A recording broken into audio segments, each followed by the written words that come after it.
и ни правят едно голямо балканско семейство. В Сърбия, България, Гърция ще видиш еднакви усмивки. Стъпки, гласове.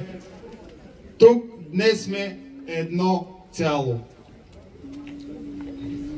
Виждали сте как едно хоро преминава граници?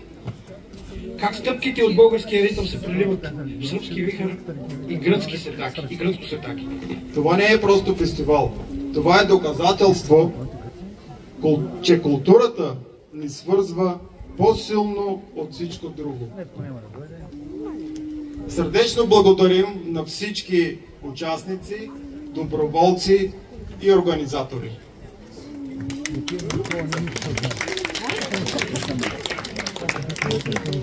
А сега, нека фестивалът да започне. За начало,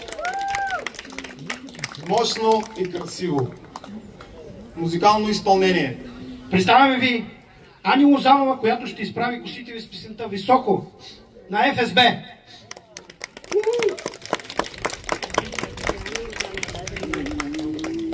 Да, предлагам се оттеглим.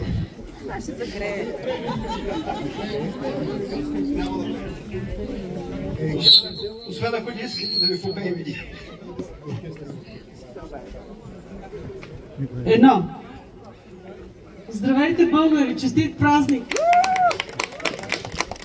Все пак ще има фестивал, вижда се. Бързам да изпея една песен, заедно с моята колежка Катя, преди пак да е завалял дъжд. Няма да вали. Няма да вали, нали? Дано.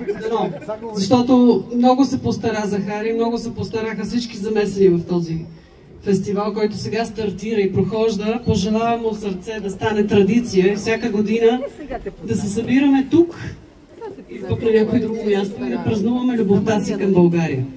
Още веднъж честит празник! Благодаря! На Мария. Диджей!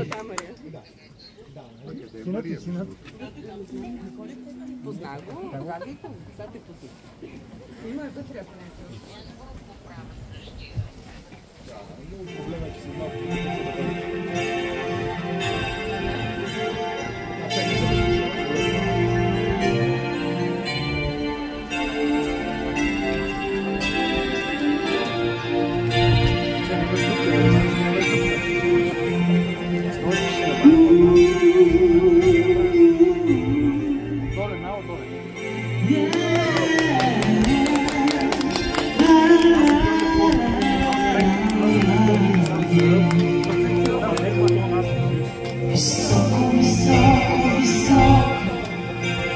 Високо застани, да зависти.